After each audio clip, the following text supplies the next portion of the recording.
벌써 지금으로부터 50년 전인 1972년도에 미국의 전설적인 가수, 여러분 잘 아시는 가수 사이먼 앤 가펑클을 기억하실 것입니다. 그들이 불렀던 가장 유명한 노래, 그들 하면 떠올리는 노래 기억하시죠? 그 가운데 하나가 바로 영어로 Bridge over Troubled Water라고 하는 노래입니다. 험한 세상에 다리가 되어 라는 노래이죠. 이 노래는 다음과 같이 시작됩니다. 당신이 지치고 낙심될 때, 스스로 볼품없다고 어두운 기분일 때, 당신의 눈에 고인 눈물을 내가 닦아드릴게요. 내가 험한 세상의 다리가 되어 주겠습니다. 이렇게 시작을 합니다. 감미로운 노랫말과 사이먼과 가펑클의 화음이 매우 인상적인 인기 있는 노래로 수많은 전 세계 사람들의 사랑을 받았던 노래입니다. 우리가 우리의 인생을 하루하루 살아가다 보면 이 노랫말처럼 매우 지칠 때가 있습니다.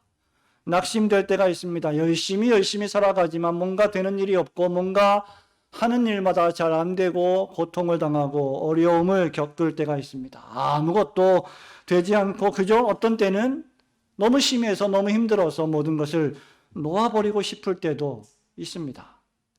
지금 우리가 살펴보려고 하는 이 시편 13장의 다윗의 시가 바로 그러합니다. 다윗에게는 사이먼 앤 가펑클의 노랫말처럼 내가 당신의 눈물을 닦아주겠습니다 라는 사람이 없습니다. 험한 세상에 내가 당신의 다리가 되어주겠다고 찾아오는 사람들도 없었습니다. 도리어 다윗은 사울 왕을 비롯해서 사방에 적들이 많았고 사방에서 살해의 위협을 받았습니다. 이 시가 다윗이 이스라엘의 왕이 되기 전에 지은 시라면 사울이 인기 많은 다윗을 죽이려고 혈안이 되어 있을 때이며, 왕이 된 이후에 부른 시라면 바로 압살롬의 반역으로 또다시 세상에 조롱거리가 되어 쫓김을 당할 때 불렀던 자신의 안타까운 심정을 토로한 노래라고 할 수 있을 것입니다. 시인 다윗은 노래를 좋아했고 자신의 기도를 노래로 만들어 시로 만들어 하나님께 올리곤 했습니다. 시편 13장을 다윗은 여호와여 어느 때까지니까 라는 말씀으로 시작합니다. 여러분 인생을 살아가면서 이런 기도를 올려본 적이 있습니까? 여호와 하나님 어느 때까지입니까? 도대체 언제까지입니까? 아마 이런 기도문으로 시작하지 않았다면 여러분은 그나마 많은 고난을 당하지 않은 인생을 살았는지도 모르겠습니다. 여호와여 어느 때까지입니까? 라는 이 다윗의 외침과 탄식은 과연 2021년 7월 마지막 주를 통과하는 우리들에게 무엇을 교훈해 주고 있습니까? 첫 번째로 여호와여 어느 때까지니까, 이것은 죽을 것 같은 절망에 빠진 다윗의 한숨이요 탄식입니다. 우리 1절과 2절 말씀을 함께 읽겠습니다. 여호와여 시작. 여호와여 어느 때까지니까 나를 영원히 잊으시나이까? 주의 얼굴을 나에게서 어느 때까지 숨기시겠나이까? 나의 영혼이 번민하고 종일토록 마음에 근심하기를 어느 때까지 하오며 내 원수가 나를 치며 자랑하기를 어느 때까지 아멘. 여호와여 어느 때까지니까 라는 이 말씀이 여러분 주의 깊게 이 말씀을 보시면 본문 1절 말씀에만 무려 4차례나 반복되어 있습니다. 여호와여 어느 때까지니까, 주의 얼굴을 나에게서 어느 때까지 숨기시겠나이까? 2절에도 마음에 근심하기를 어느 때까지 하오며 내 원수가 나를 치며 자랑하기를 어느 때까지 하리까? 그래서 이 시는 대표적인 탄식시라고 불리는 시입니다. 구약성경 그 어디에서도 이 짧은 2절에서 4번씩이나 어느 때까지입니까 하나님이라는 말씀이 반복되어 있는 구절은 없습니다. 지금 다윗은 내가 얼마나 더 참아야 하겠습니까? 하나님 내가 몇 주나 몇 달을 더 기다리면 문제가 해결되겠습니까? 라고 묻는 것이 아닙니다. 더 이상 이 상황을 견딜 수 없다는 슬픔의 탄식이요 불만족의 표현입니다. 다윗이 탄식하는 이유는 과연 무엇일까요? 1절에 보니까 다윗은 여호와 하나님께서 자신을 잊으신 것이 아닌가 하며 탄식하고 있습니다. 나아가 주의 얼굴을 나타내지 않으시고 숨기시는 것 때문에 괴로워하고 있습니다. 여러분, 잊혀진다는 것은, 잊는다는 것은 도움을 주지 않는다는 것입니다. 출애굽기 2장 24절에 따르면 하나님은 애굽의 이스라엘 백성의 고통 소리를 들으시고 내려오셔서 언약을 기억하시며 애굽의 이스라엘 백성들을 돌보시고 도와주시는 하나님으로 기록되어 있습니다. 그런데 지금은 어찌된 일인지 하나님께서 다윗을 돌보지 않으시는 것 같습니다. 구약의 요셉을 여러분 기억하십니까? 술 맡은 관원장의 꿈을 해석해 주었지만 그 꿈을 해석해 주면서 나를 기억해 주십시오. 복직이 되면 나를 꼭 기억해 주셔서 왕에게 내 이야기를 해 주십시오 라고 말했는데 그 약속을 새까맣게 잊어버리고 기억하지 않았습니다. 창세기 40장 23절은 이렇게 말합니다. 술 맡은 관원장이 요셉을 기억하지 못하고 그 다음 그를 잊었더라. 잊혀진다는 것만큼 무서운 것이 없을 것입니다. 누군가로부터 잊혀진다라는 것은 더 이상 그를 기억하지 않는다는 것이고 그를 만나지 않겠다는 것이고 그에게 아무런 도움이나 위로도 되어주지 않겠다는 것을 의미합니다. 나는 잊어버렸다, 나는 잊을 것이다, 이 말은 더 이상 관계를 하지 않겠다는 것이죠. 다윗은 더 이상 하나님으로부터 그 어떤 도움도 오지 않을 것을 두려워했습니다. 그래서 탄식한 거죠.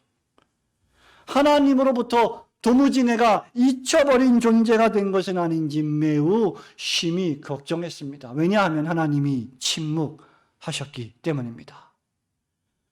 하나님은 다윗이 저지른 범죄로 인하여 다윗을 훈련시키고 있었습니다. 하나님께서 얼굴을 숨기시는 것으로 인하여 그 다윗은 고통을 당했습니다.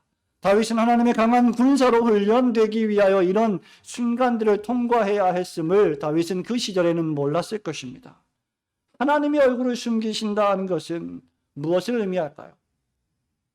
은혜와 축복을 베풀지 않는다는 것이며 그 반대로 형벌하신다는 것을 의미합니다. 여러분, 하나님께서 우리에게 은혜와 사랑과 자비를 베풀지 않으신다는 것 자체가 달리 말하면 우리에게 형벌이 되는 것이죠. 우리가 예배를 마칠 때 우리는 축도를 합니다. 즉 강복 선언으로 예배의 모든 순서를 마치며 하나님께서 주시는 모든 충만한 복을 받고 돌아갑니다. 그 강복 선언의 말씀이 민수기 6장 24절부터 26절입니다.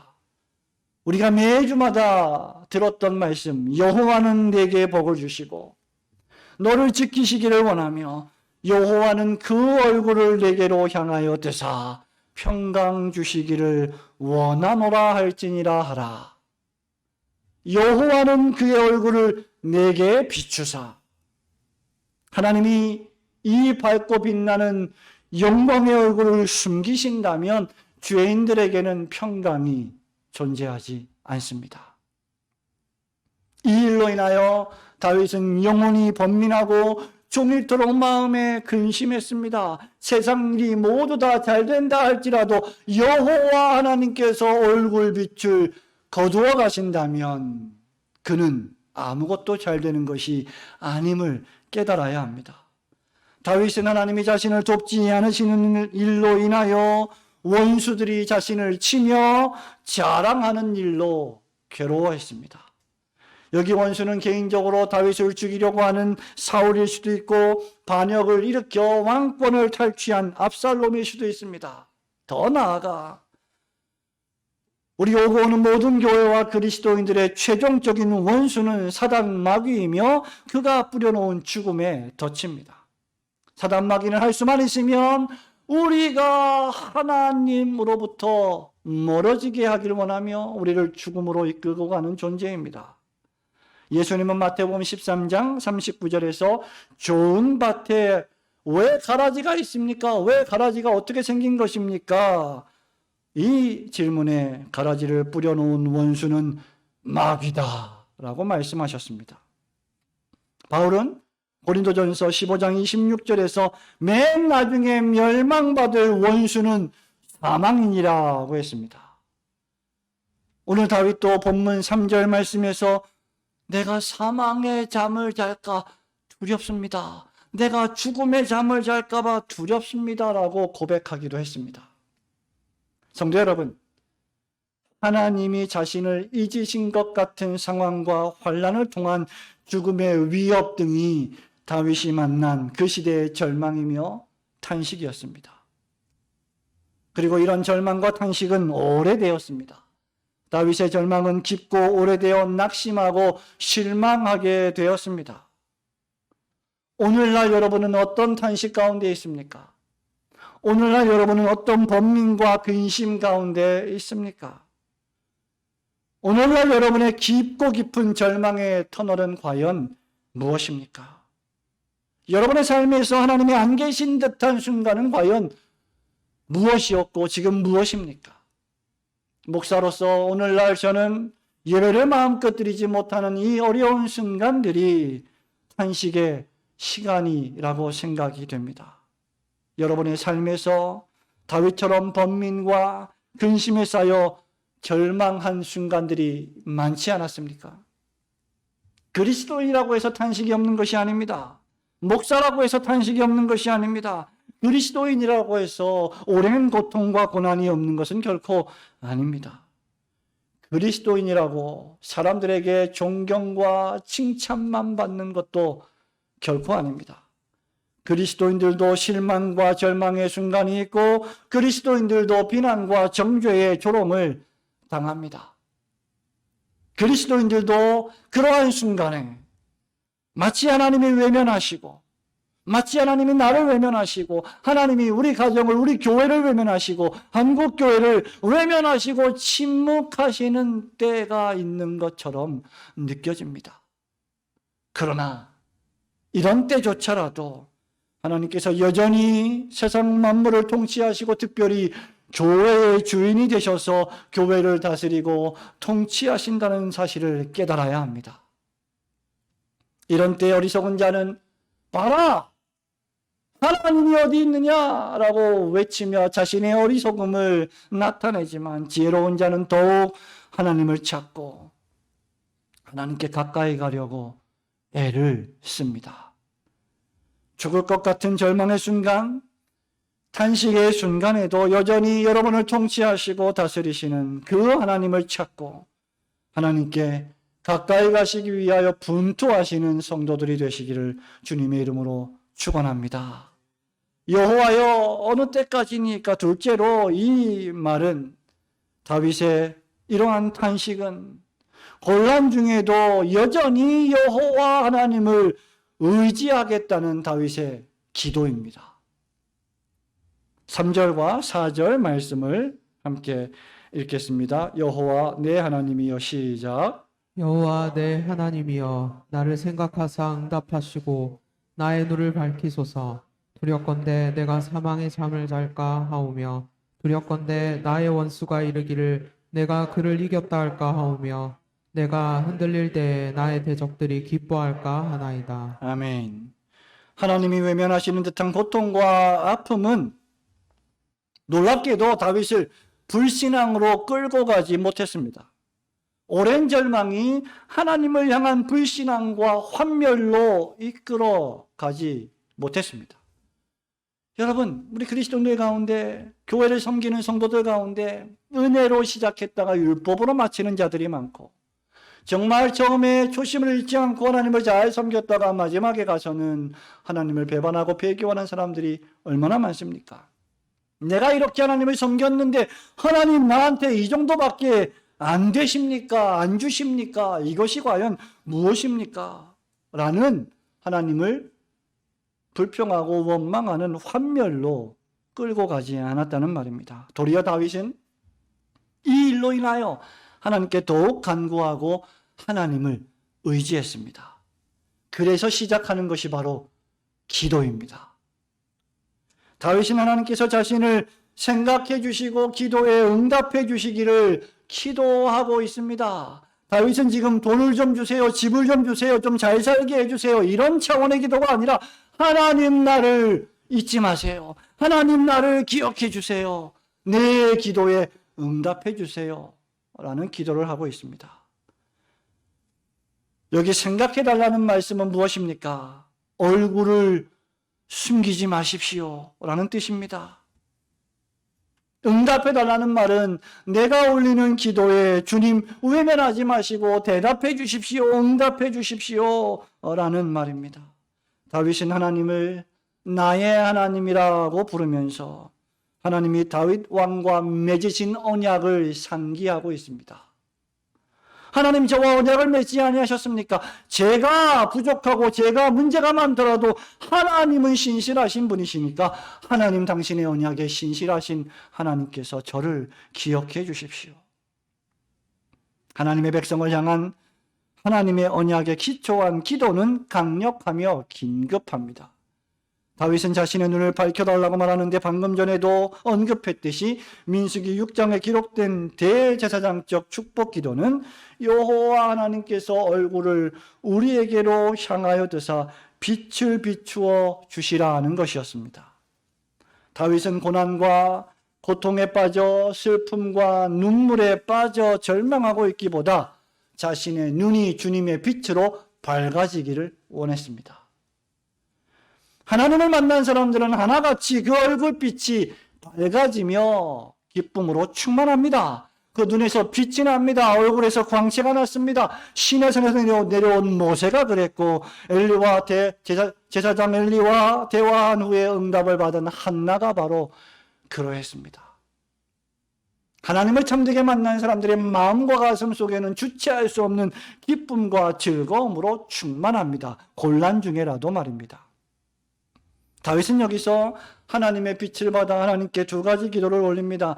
첫째는 자신의 눈을 밝히사 사망의 잠에 빠지지 않게 해달라는 기도입니다. 성경은 종종 잠을 죽음에 비유합니다. 다윗은 자신이 대적자에게 죽임을 당하거나 정복당하지 않게 해달라고 기도합니다. 왜냐하면 그렇게 될 경우에 원수의 승리로 인하여 여호와의 이름이 다윗 왕의 하나님이 모독을 당하게 될 것이기 때문이었습니다. 우리가 보통 이런 말 종종 듣지요. 너 그렇게 예배 잘 드리더니, 너 그렇게 평생 하나님 섬기더니 네 꼴이 뭐냐? 참 꼴 좋다.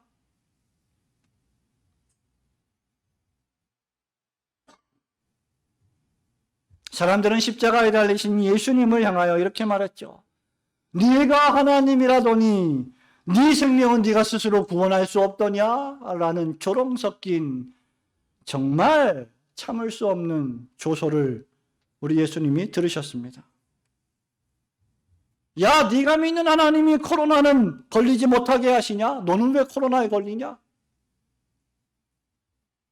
하나님이 계시다면 왜 이 나쁜 전염병을 창궐하게 그냥 두시는 거야? 라고 하나님을 모독하고 교회와 성도들을 비난합니다. 평상시에는 그들이 어떤 말을 해도 우리가 잘 참아 받아 넘겼는데 성도 여러분, 고난이 극심하고 짜증이 나고 예민해지면 저도 사람들도 더 이상 그러한 조롱을 참아내지 못하며 언성을 높이며 같이 죄를 짓기 쉽습니다.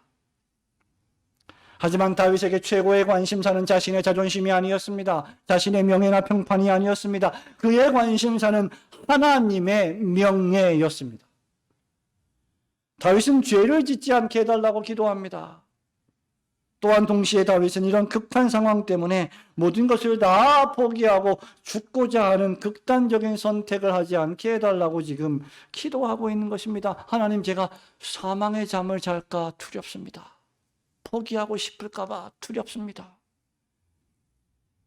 안 믿는 사람들이야 여러분, 인생의 삼각파도를 만날 때, 정말 버티기 힘든 어려운 사건과 사고들을 만날 때 뭘 의지합니까? 자기 돈을 의지합니다. 자기 능력을 의지합니다. 그러다가 그것도 동의하면 에라 모르겠다라고 하며 술로 때우거나 극단적인 선택을 합니다. 인생을 도피합니다. 하지만 신자는 하나님을 믿기 때문에, 하나님의 절대하신 주권을 인정하기 때문에 어떠한 어려움들이 와도 잘 참아냅니다. 그런데 그러한 고난과 어려움, 사건과 사고, 정말 고통스러운 순간들이 한 번, 두 번 올 때는 잘 참다가도 신자들조차 그게 끝없이 계속되면 신앙이고 뭐고 다 때려치우고 싶은 유혹을 받기도 합니다. 그러니 지금 이 기도는 대적자들의 핍박, 죽음의 위협, 사단 마귀의 유혹 등에서 하나님 저를 지켜주시고 구원해 주십시오라는 기도입니다. 성도 여러분, 우리는 사람이기 때문에 우리의 인내에는 한계가 있습니다. 우리의 인내가 바닥나기 전에 인내할 수 있도록 기도를 시작해야 합니다. 다윗이 죽는다면, 다윗이 범죄한다면 하나님의 원수, 다윗의 원수, 교회의 원수가 다윗을 이겨 승리했다라고 노래를 부를 것이기 때문에 적어도 그런 일만큼은 일어나서는 안 된다고 지금 다윗은 외치고 있는 것입니다. 그렇게 다윗에게는 생명의 빛이 필요했습니다. 여호와 하나님의 얼굴빛이 필요했습니다.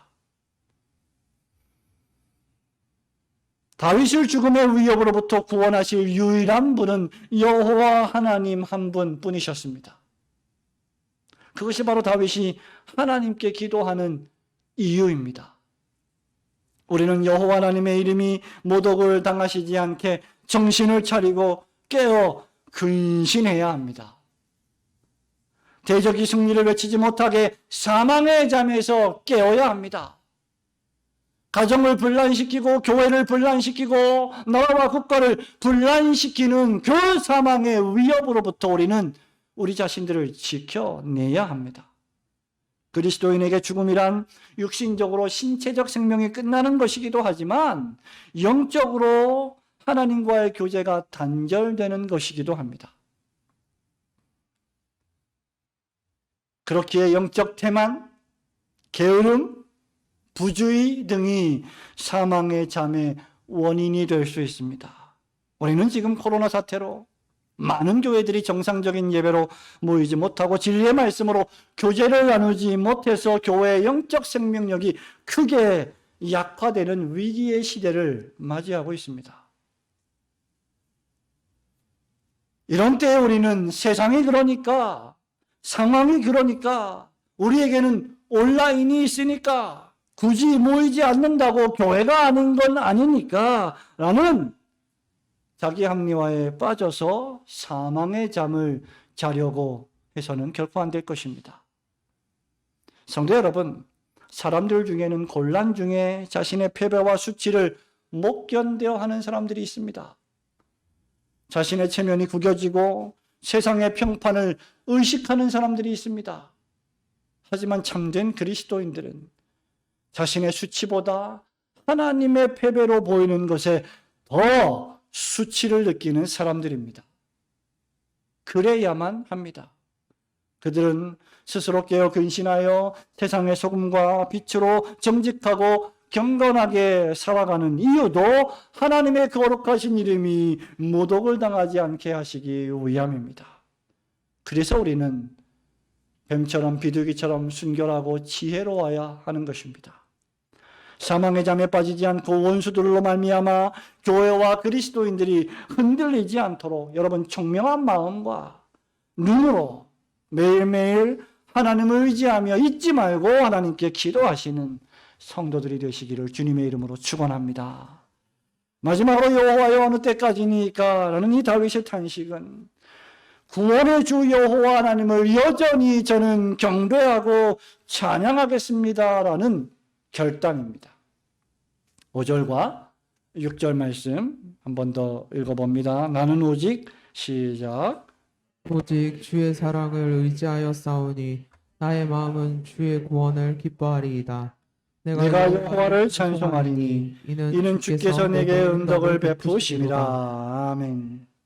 지금 다윗은 자신이 의지할 분은 오직 유일하신 여호와 하나님 한 분뿐이시다라고 노래하고 있습니다.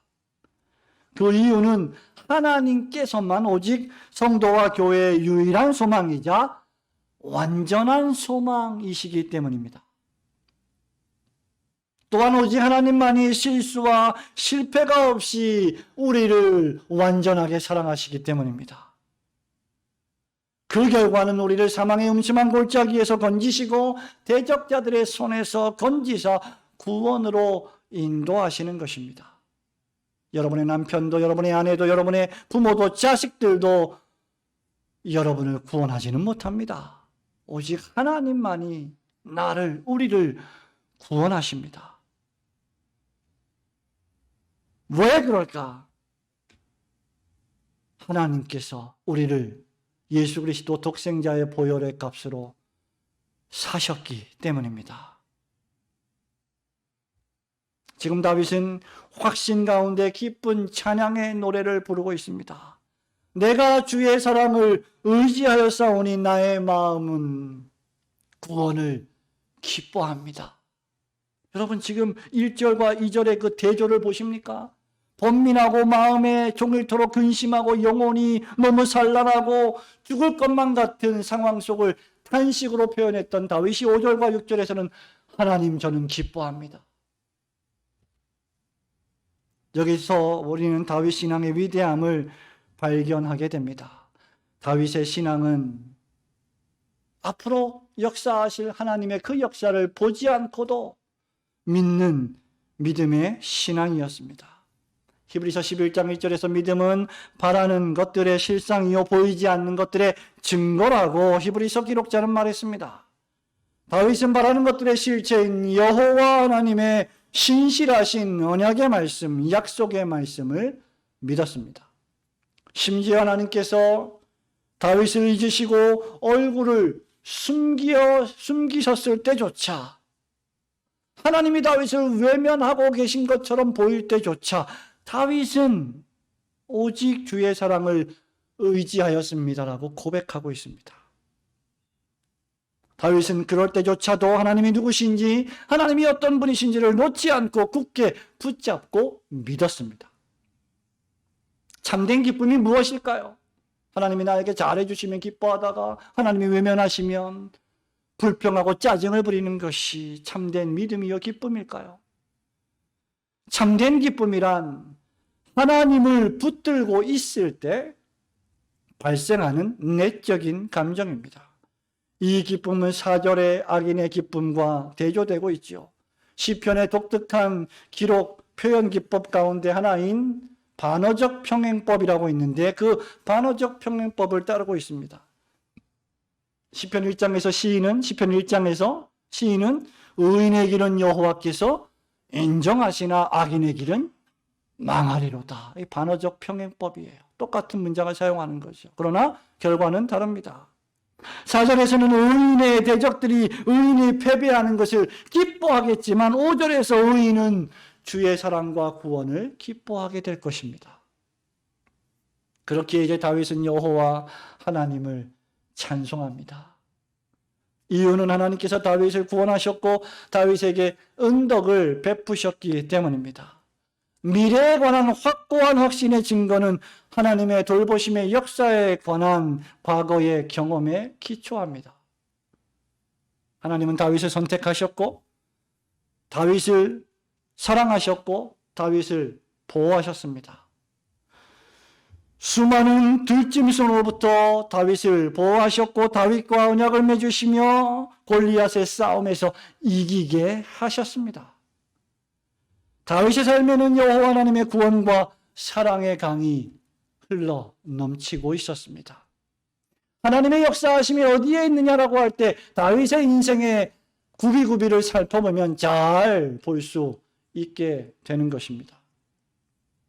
하나님께서는 다윗을 세심하게 그리고 철저하게 보호하셨습니다. 다윗은 그런 하나님을 알고 있었고 경험했습니다. 그렇게 이러한 고통과 절망의 순간에도, 오랜 처절한 실패의 순간에도, 그런 고독의 시간, 잊혀진 바 된 것 같고 형벌을 받는 것 같은 순간에서도 믿음을 잃지 않고 언약의 하나님 여호와께 기도하는 가운데 주의 사랑을 의지하고 하나님을 찬송할 수 있었던 것입니다. 확실히 다윗은 다른 사람이었습니다. 성도 여러분, 여러분 요즘 어떻게 지내십니까? 하루가 멀다 하고 짜증나는 일들이, 속상한 일들이, 괴로운 일들이, 나의 영혼을 빈번하게 번민하게 산란시키는 일들이 우리를 얼마나 분노하게 만듭니까? 어려운 일이 있을 때마다 기도하고 찬송하는 대신 원망하고 불평하고 탄식만 하고 있다면 아마 그는 단 한순간도 성도인 적이 없었을지도 모릅니다. 성도는 하나님을 참되게 믿고 경험한 성도라면 결코 절망에 빠져 탄식만 하고 있지는 않을 것입니다. 그는 그를 구원하신 하나님께 두 손을 모으고 기도할 것입니다. 하나님의 유일하신 외아들 예수 그리스도를 여러분 한번 생각해 보시기 바랍니다. 그리스도께서는 평생 유대인들에게 핍박을 당하셨습니다. 자기 백성에게 배척을 당하셨습니다. 자기 백성들에게 외면을 당했습니다. 사단마귀에 말로 다 할 수 없는 시험과 유혹을 당하셨습니다. 많은 악인들이 예수님을 죽이려고 했습니다. 세상 죄를 짊어지고 십자가에 달려 돌아가셨을 때 마귀는 기뻐하고 즐거워했습니다. 마귀는 승리한 것처럼 보였고 그리스도는 패배한 것처럼 보였고 하나님은 모독을 당하시는 것처럼 보였습니다. 그러나 예수 그리스도는 하나님의 사랑하시는 아들이요 기뻐하시는 분이셨습니다. 그리스도께서 하나님 아버지를 향한 온전한 순종으로 십자가에 달리신 순간, 그리고 그가 하나님과 자신의 전능하신 능력으로 다시 부활하시는 순간, 이 세상에 대한 심판이 이르렀고 이 세상 임금이 쫓겨나게 되었습니다. 십자가와 부활을 통하여 도리어 하나님이 영광을 받으시고 하나님의 백성들은 큰 구원의 기쁨을 누리게 된 것입니다. 이것이 바로 우리가 곤란 중에도 고난 중에도 십자가 중에도 여호와 하나님을 의지하며 하나님을 찬송해야 될 이유입니다. 사랑하는 우리 올고등교회 성도 여러분, 저도 목사로서 여러분과 자주 예배당에서 만나 교제하지 못하고 예배 후에 같이 식사하며 즐거운 대화를 나누지 못하고 말씀을 같이 공부하지 못해서 많이 안타깝고 힘듭니다. 그럼에도 불구하고 이 어려운 시간들을 하나님께서 우리에게 왜 허용하셨을까? 지혜로운 신자라면 바로 그것을 생각할 줄 알아야 합니다. 그리스도의 참된 교회와 성도들의 역사 속에서 고난과 모진 핍박을 당하는데 하나님이 마치 침묵하시는 것처럼 보일 때가 있습니다. 또는 교회와 성도들의 죄악으로 말미암아 하나님이 형벌하실 때도 있습니다. 선지자 하박국은 1장 2절에서 이렇게 말합니다. 여호와여, 내가 부르짖어도 주께서 듣지 아니하시니 도대체 어느 때까지리이까? 내가 강포로 말미암아 외쳐도 주께서 구원하지 아니하시나이다. 하지만 그런 때일수록 하나님께서 마침내 잊지 않으시고 그 얼굴빛을 우리로 향하여 드사 비추어 주시고 구원하여 주신다는 사실을 우리는 굳게 믿고 의지하며 기도해야 합니다. 왜 그렇게 해야 할까요? 이런 방식을 통해 하나님은 우리가 더욱 강한 군사로 훈련받아 성숙해지기를 원하시며 하나님께서 어떤 상황에서도 우주와 만물과 역사를 통치하시는 분이심을 우리로 하여금 깨닫게 하시기를 원하시기 때문입니다. 쉽게 말하면 하나님 따라가는 법을, 하나님 자녀가 되는 훈련을 통과하기를 원하시는 것입니다. 그럴 때야 우리는 비로소 여호와 우리 하나님을 찬송할 수 있게 될 것입니다. 다윗은 바로 이런 하나님을 신뢰했습니다. 예수 그리스도께서도 아버지의 뜻대로 되기를 원하시면서 전적으로 하나님을 의지하셨습니다.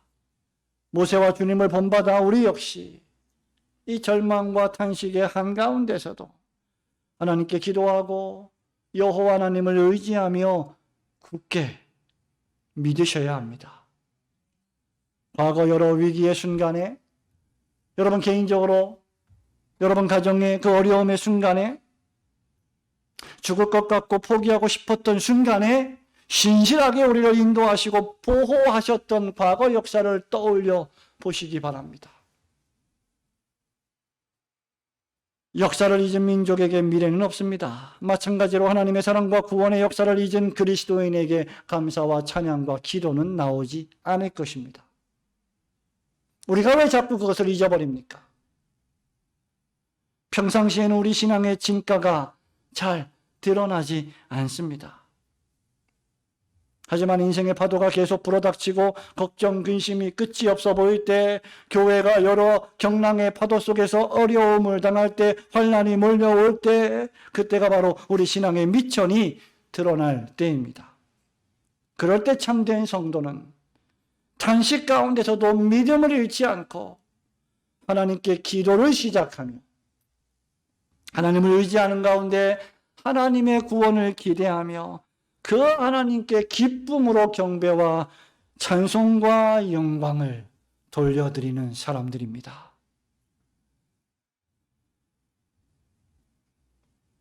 인간적인 애통에만 머물러 있다면 그는 사망의 잠을 자게 될 것입니다. 그러나 하나님을 향하여 참으로 애통하는 자는 우리 예수님 말씀하신 것처럼 참된 하나님의 위로를 받게 될 것입니다. 여러분 평생에 여호와의 인자하심이 여러분을 따를 터이니 믿음을 지켜내기 어려운 이 시대에도 여호와 하나님의 집에 영원히 거하면서 하나님께 기도하시고 하나님을 기쁨으로 찬미하시며 영광 돌리시는 성도들이 되시기를 주님의 거룩하신 이름으로 축원합니다.